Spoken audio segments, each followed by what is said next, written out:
Bien, muy buenos días a todos. Ante todo, muchísimas gracias a la Asociación Colombiana de Probióticos y Prebióticos por permitirme estar acá, conversando de un tema que va a dar muchísima tela que cortar para los que hacemos o incluimos en nuestra práctica clínica la medicina funcional, digamos que es el pan nuestro de todos los días. ¿Sí? En medicina funcional abordamos mucho las enfermedades crónicas y cada vez vemos con mayor frecuencia cómo la patología gastrointestinal, y hoy nos enfocaremos en lo que es la disbiosis y la permeabilidad intestinal, están fuertemente asociados con las enfermedades sistémicas. Entonces, vamos a tratar en media hora de recorrer un poquito o dejarlos, digamos, como con las ganas de saber un poco más sobre este tema. Y empiezo con esta frase que realmente me parece muy poderosa, y es que cada día que vivimos, con cada alimento que ingerimos, estamos influenciando el gran órgano microbiano que está dentro de nosotros, para bien o para mal. Cada elección que nosotros hacemos cada día con nuestros cubiertos va a alimentar para bien o para mal nuestra microbiota. Y en ese sentido debemos hacer cada vez más consciente nuestra alimentación. Solo para recordar la diferencia entre microbiota y microbioma, recordemos que la microbiota se refiere a todos aquellos microorganismos que conviven con nosotros, le hace virus, parásitos, bacterias, arqueas u hongos, y microbioma se refiere a toda la carga genética de estos microorganismos que es mucho mayor a lo que tenemos los seres humanos. Y en este sentido, para poder hablar de disbiosis, la tenemos que definir. ¿Sí? La disbiosis va a ser la alteración en la homeostasis de la microbiota debido a un imbalance de la flora, es decir, un desequilibrio, porque esta microbiota es francamente delicada, ni más ni menos. Tiene que mantenerse en una cantidad estable y suficiente, cambios en su composición funcional, porque tampoco me sirve tener muchos pero que no funcionen, que no cumplan todas las funciones que deben ejercer, cambios en su actividad metabólica y en su distribución local. De manera que el concepto de disbiosis es algo que va mucho más allá de solamente decir tengo poquitas bacterias.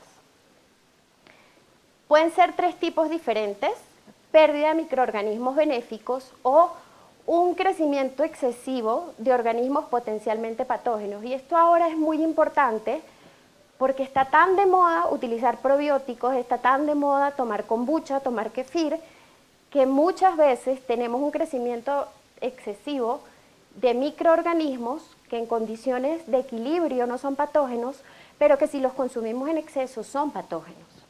O pérdida de la diversidad microbiana, vuelve a lo mismo. Si consumimos durante un tiempo prolongado el mismo tipo de microorganismos, vamos a perder la diversidad. La microbiota debe ser diversa. Estos tipos no son mutuamente excluyentes y pueden ocurrir al mismo tiempo.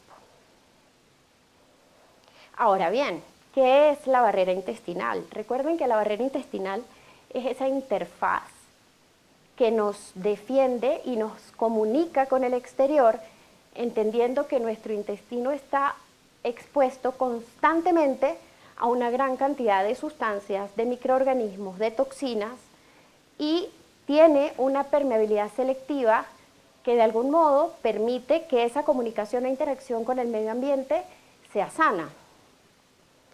La barrera intestinal está constituida por 4 elementos: la microbiota, la capa de moco, que tiene una capa interna y una capa externa, el epitelio intestinal y las células del sistema inmune. Entonces son 4 componentes fundamentales cuyo equilibrio es lo que va a garantizar que tengamos una permeabilidad selectiva, es decir, que absorbamos lo que necesitamos, pero que no pasen a nuestra sangre compuestos que nos van a inflamar o que nos van a hacer daño.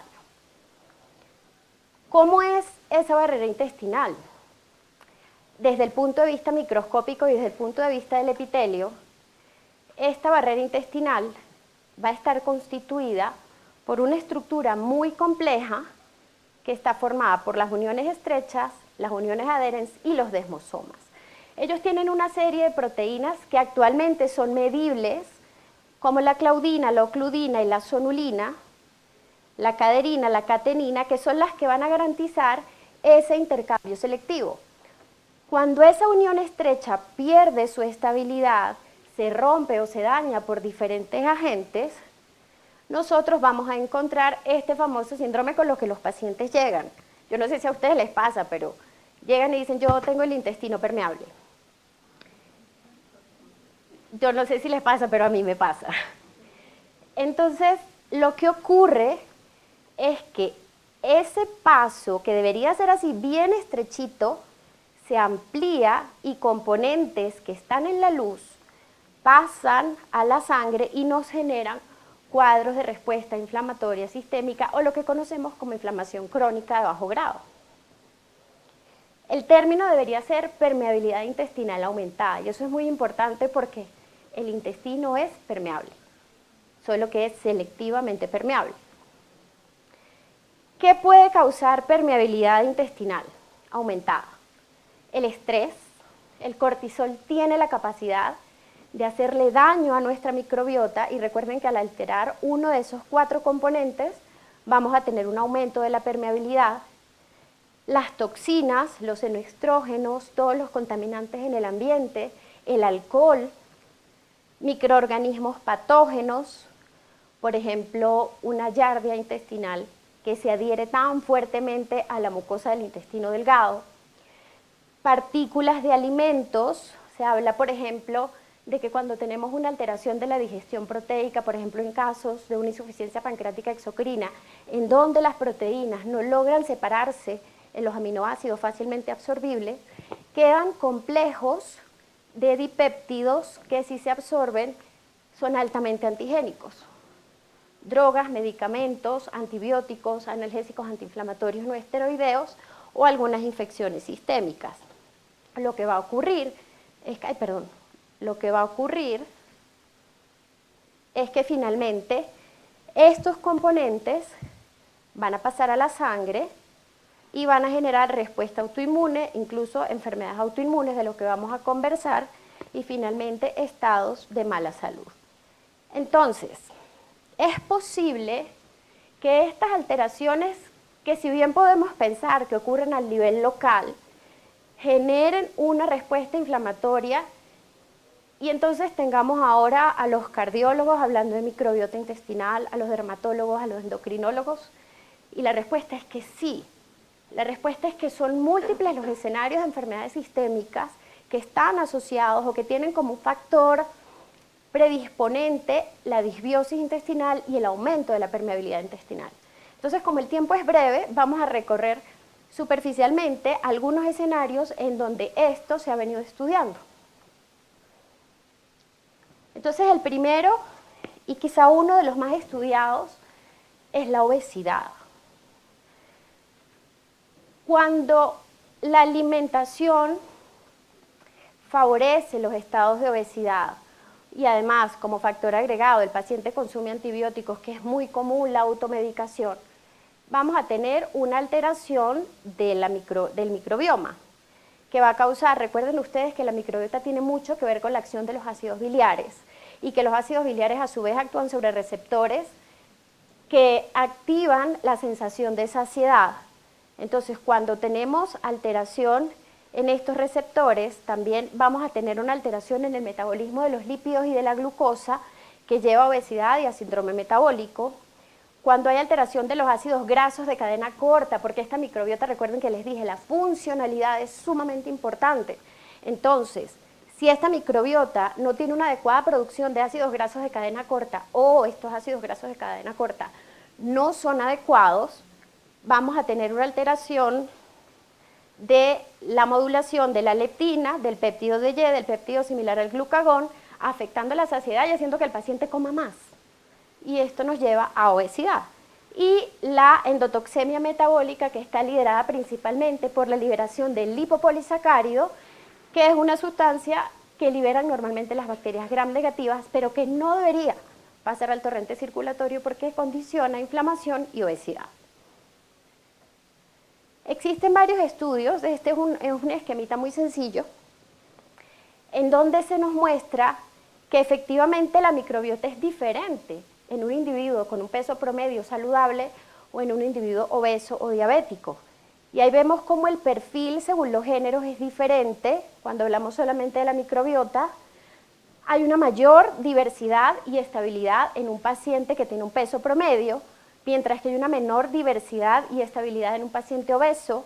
Desde el punto de vista del epitelio intestinal, hay una mayor integridad de las uniones estrechas, mayor diferenciación de las células intraepiteliales y mejor producción de ácidos grasos de cadena corta en los pacientes con peso promedio, mientras que ocurre lo contrario en los pacientes obesos y hay una mayor liberación del lipopolisacárido. Y desde el punto de vista metabólico, los pacientes que tienen un peso ideal tienen mejor sensibilidad a la insulina, menor inflamación y menos riesgo cardiovascular, ocurriendo lo contrario en los pacientes obesos.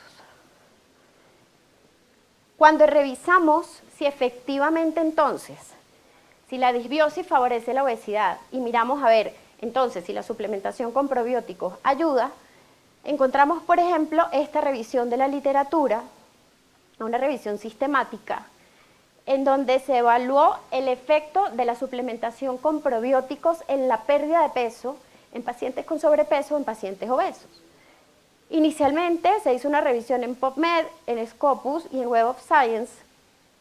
Se fue depurando hasta que finalmente se dejaron 27 estudios, en donde ellos incluyeron pacientes con sobrepeso, con obesidad, que recibieron suplementación con probióticos. En resumen, ¿qué encontraron? Que la ingesta de probióticos o simbióticos, perdón doctor por la M, pero fue el corrector, es simbióticos con N, que la ingesta de probióticos o simbióticos puede llevar a pérdidas significativas de peso, solo o combinado con cambios de hábito de vida, aumento en la actividad física por un periodo de 2 semanas. Las cepas específicas pertenecientes a los lactobacilos y bifidobacterias fueron las más utilizadas, pero es porque es la que aparecen con más frecuencia en los estudios, y tanto los probióticos como los simbióticos tienen el potencial de ayudar en la pérdida de peso en poblaciones con sobrepeso y obesidad. Ahora, ¿qué papel tiene la activación de cierto tipo de receptores? No vamos a hacerlo muy fisiológico, pero solo les quiero recordar que existen los receptores de reconocimiento de patrón, del que habló el doctor en la primera conferencia, que van a causar respuestas inflamatorias, o sea, proinflamatorias o respuestas antiinflamatorias, dependiendo de la bacteria que se acople a ese receptor o del producto bacteriano que se acople a ese receptor. En ese sentido, existen receptores que son los tipo TOL, los Toll-like receptors o los Not-like receptors, que son los que según ese metabolito bacteriano van a provocar inflamación o por el contrario van a inhibirlo. Entonces, en este artículo, ellos discuten la disbiosis intestinal asociada a la activación de estos Not-like receptors, entonces asociada a enfermedades inflamatorias, ¿las detienen o las disparan? Y toman como ejemplo la diabetes mellitus tipo 1. Recuerden que la diabetes mellitus tipo 1 es considerada una enfermedad autoinmune que tiene también de base un estado de inflamación sistémica de bajo grado. Entonces ellos muestran cómo, por ejemplo, en los pacientes que tienen un epitelio normal, que tienen diabetes tipo 1 también, existe la expresión de cierto tipo de receptores, como son estos, los AIM2, que favorecen que se inactive el TH1, que recuerden que es altamente inflamatorio, y los linfocitos T citotóxicos, inhibiendo la inflamación del páncreas y además aumentando la interleuquina 18, que es, digamos, una citoquina antiinflamatoria. Mientras que por el contrario, los pacientes que tienen un aumento de la permeabilidad intestinal van a tener una mayor expresión de los Not-like receptors 2, que además median la activación del inflamasoma NLRP3, que estuvo muy en boga y lo recuerdan ahora con la pandemia de COVID-19. Entonces, la activación del inflamasoma NLRP3 lleva a que se activen la respuesta TH1 y la respuesta TH17, que es altamente inflamatoria, aumentando la respuesta inflamatoria en el páncreas y favoreciendo entonces que haya más daño de las células beta pancreáticas en los pacientes con diabetes tipo 1. Del mismo modo, encontramos un metaanálisis publicado en Nature Research en donde habla de que los probióticos tienen un efecto benéfico en los pacientes con diabetes tipo 2.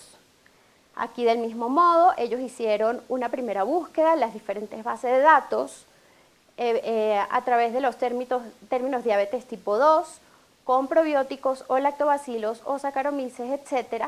Y lo fueron depurando hasta que encontraron 32 artículos en donde los pacientes hubiesen recibido suplementación con probióticos y se hubiesen evaluado los diferentes marcadores de función metabólica. ¿Y qué encontraron en este metaanálisis?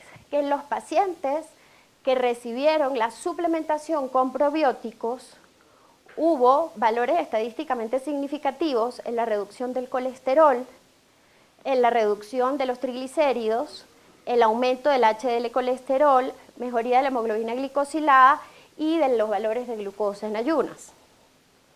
Ellos que concluyen que la administración de probióticos va a tener un rol benéfico en el manejo de la diabetes mellitus tipo 2 cuando observamos el perfil metabólico. Mostraron un efecto significativo de los probióticos en la reducción de colesterol total, triglicéridos, proteína C reactiva, hemoglobina glicosilada, glucosa, insulina en ayunas y también en las cifras de presión arterial. Por lo que ellos sugieren que la suplementación con probióticos puede ser una intervención de soporte que incluso debería estar incluida en las guías de manejo de pacientes con diabetes, síndrome metabólico.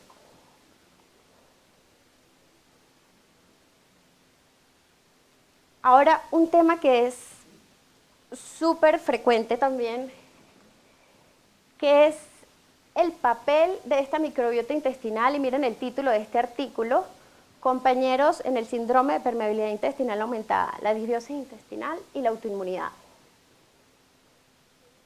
Y es que un paciente que tiene el terreno genético, el ambiente, el exposoma, digamos, a todo lo que nos hemos venido exponiendo durante nuestra vida, y la permeabilidad intestinal son los que forman la tríada perfecta para que se desencadene un cuadro de autoinmunidad, de cualquier tipo, piel, articulaciones, tejido conectivo, etc.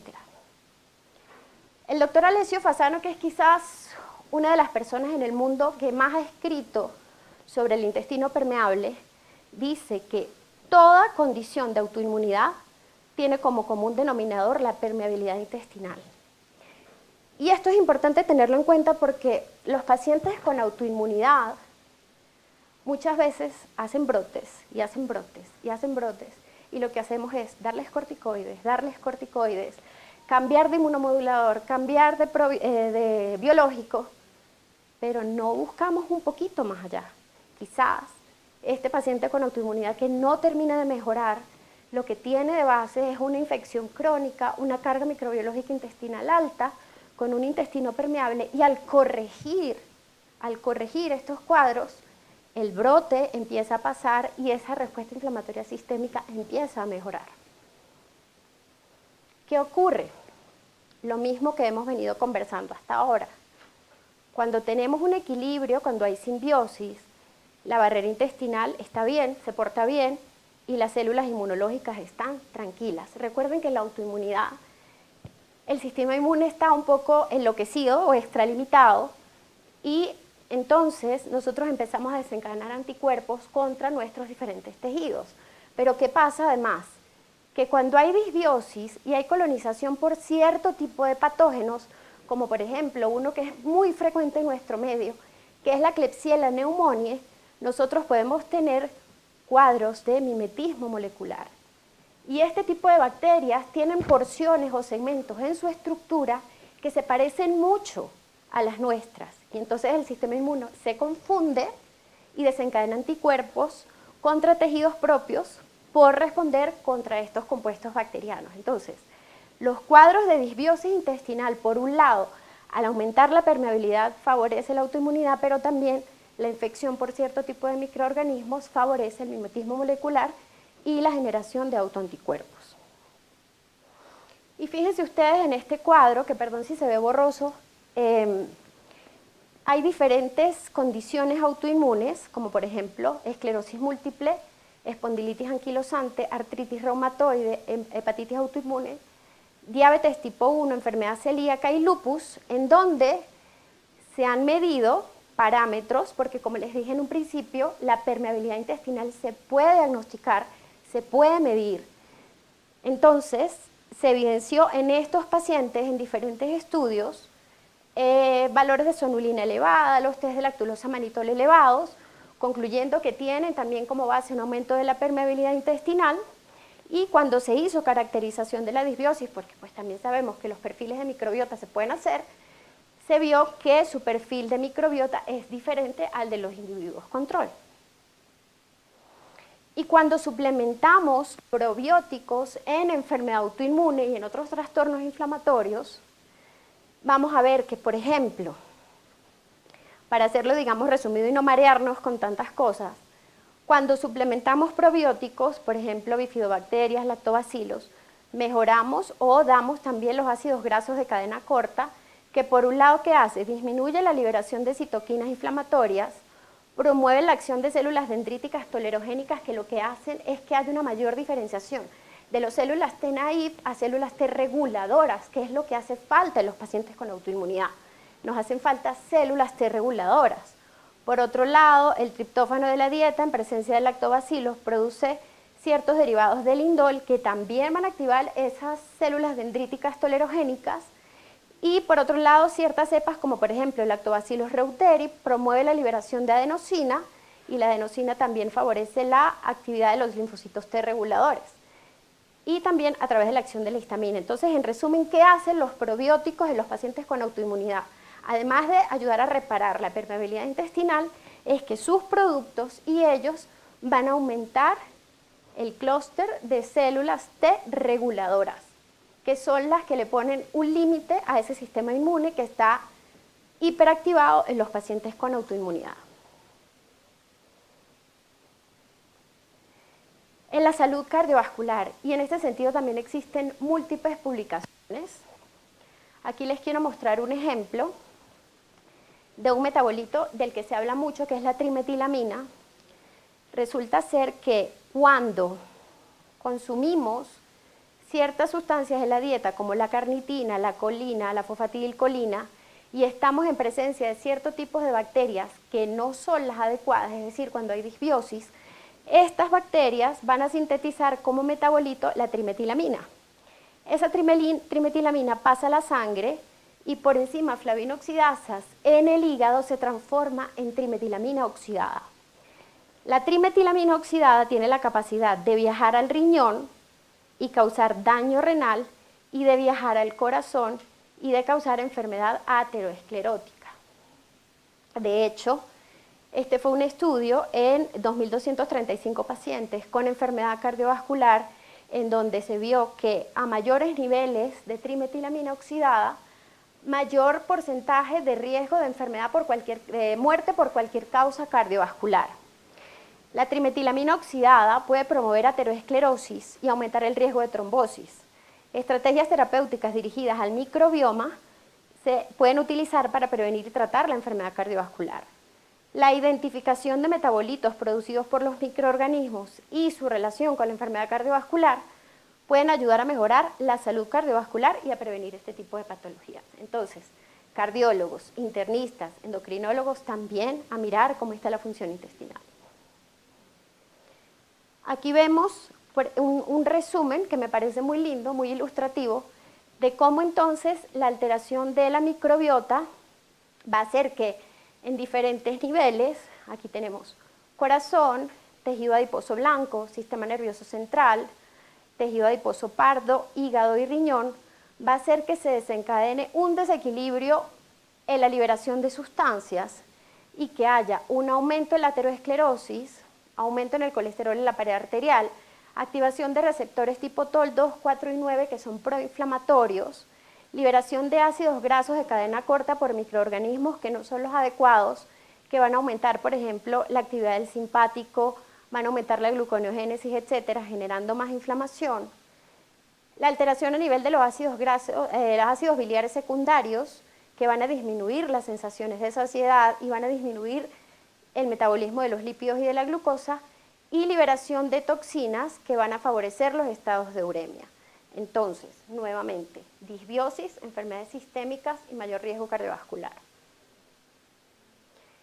Una condición muy importante y de la que también se habla mucho actualmente son los estados de neurodegeneración. ¿La regreso? Sí, gracias. Listo. Entonces, aquí vemos, por ejemplo, un estudio, y hay muchos. Lo que quise fue como mostrarles, por eso les digo, dejarles como la curiosidad del rol emergente de la microbiota en la modulación de la neuroinflamación y la neurodegeneración, con énfasis en la enfermedad de Alzheimer. Recuerden que ya se sabe que todos estos estados neurodegenerativos, le hace enfermedad de Alzheimer, enfermedad de Parkinson, demencia senil, inician muy tempranamente neuroinflamación. Y la neuroinflamación tiene que ver también con esta respuesta de inflamación sistémica de bajo grado de las que les he venido conversando. Y de hecho, se sabe que cuando hay un aumento de la permeabilidad de la barrera intestinal, también hay un aumento de la barrera hematoencefálica, de la permeabilidad de la barrera hematoencefálica. Y es por eso que muchos autores hablan de la enfermedad de Alzheimer, por ejemplo, como la diabetes tipo 3. Y esto se debe a que, recuerden que el eje intestino-cerebro se conecta a través de muchas vías. No son solamente los plexos nerviosos, el nervio vago, también tienen comunicación a nivel de hormonas, a nivel de neurotransmisores. Entonces, cuando existen factores de riesgo como antibióticos, etcétera, dieta, que hacen que se aumente la permeabilidad intestinal, se producen metabolitos bacterianos, como por ejemplo el amiloide beta. Y esto, por las diferentes vías de comunicación, va a lograr viajar hasta el sistema nervioso central y va a lograr causar estados de neuroinflamación y de neurodegeneración que finalmente van a conducir a los diferentes tipos de enfermedad neurodegenerativa, sobre todo en este caso haciendo énfasis en la enfermedad de Alzheimer. Entonces, ¿qué tal que nosotros cuando empecemos a encontrar estos pacientes que ya tienen un deterioro cognitivo sutil, podamos hacer una intervención desde la salud de la microbiota y podamos limitar la aparición de ese estado tan complejo que es la enfermedad de Alzheimer? Aquí les muestro un estudio sobre el efecto de la suplementación con probióticos en la función cognitiva y el estatus metabólico en la enfermedad de Alzheimer. Es un estudio aleatorizado, doble ciego, controlado, en donde ellos utilizaron 60 pacientes, a 30 de ellos le dieron placebo, era una solución láctea, y a 30 pacientes les dieron una solución con probióticos. Listo. ¿Qué encontraron ellos al evaluar los diferentes parámetros? Que al evaluar el score del Mini-Mental, que es esta prueba cognitiva que usan, hubo mejoría en la escala del test Mini-Mental, hubo mejoría en el malondialdehído, que es uno de los metabolitos de la peroxidación lipídica que está altamente involucrado en estados de estrés oxidativo, y también hubo una disminución en los valores de la proteína C reactiva. Entonces, en este estudio concluyen que la suplementación con probióticos también puede mejorar el deterioro cognitivo en los estados incipientes de neurodegeneración. Aquí solamente una mezcla de lo que es el enlace entre la obesidad, la disbiosis intestinal y la patogénesis neurodegenerativa. Nuevamente lo mismo a través del eje intestino-cerebro-microbiota. Estos estados inflamatorios a nivel del tejido adiposo van a causar enfermedades neurodegenerativas, y algo muy importante es que también estos metabolitos de la microbiota van a causar disfunción mitocondrial con aumento de los radicales libres, que claramente afectan más estos estados de neurodegeneración. Y aquí un resumen en donde nuevamente la herencia, la genética, el consumo de alimentos puede llevar a estrés oxidativo, que a nivel del colon va a causar disbiosis con inflamación intestinal, y obesidad, que a través del eje intestino-cerebro va a llevar a estados de neurodegeneración. Se los vuelvo a colocar porque es algo que tenemos que tener muy presentes cada día. Y por último, y esto solo pues lo dejé al final porque es un estudio experimental en ratones, todos los demás eran en humanos, pero también mostrarles que existe evidencia incipiente de que la enfermedad renal crónica también existe una inflamación crónica de bajo grado. En este estudio en ratones, en donde indujeron una glomerulosclerosis, miraron primero que los pacientes, pues los ratones que tenían glomerulosclerosis, los marcadores de inflamación eran mayores, y que luego al hacer una intervención sobre las bacterias dieron antibióticos y digamos limpiaron un poco el intestino de estos ratones, vieron cómo esos parámetros de inflamación mejoraban relacionados a la uremia. Entonces ellos concluyen que también quizás la disbiosis intestinal puede estar relacionada con los marcadores inflamatorios en la enfermedad renal crónica. Entonces, ¿qué podemos concluir de todo lo que hemos hablado en este momento? Uno, que la disbiosis intestinal puede estar relacionada con la aparición de enfermedades sistémicas o con su perpetuación, por favorecer la permeabilidad intestinal o por la pérdida de las funciones de la microbiota o por la generación de metabolitos activos como por ejemplo la trimetilamina oxidada. Que evaluar y manejar la microbiota intestinal debería ser una práctica médica regular en todos los pacientes con enfermedades crónicas y que la manipulación cada vez más especializada a través de la medicina de alta precisión de la microbiota debe ser el objetivo de la investigación médica a corto, mediano y largo plazo. Y los dejo con esta frase: equipado con sus 5 sentidos, el hombre explora el universo a su alrededor y esto lo llama la aventura de la ciencia. Muchísimas gracias.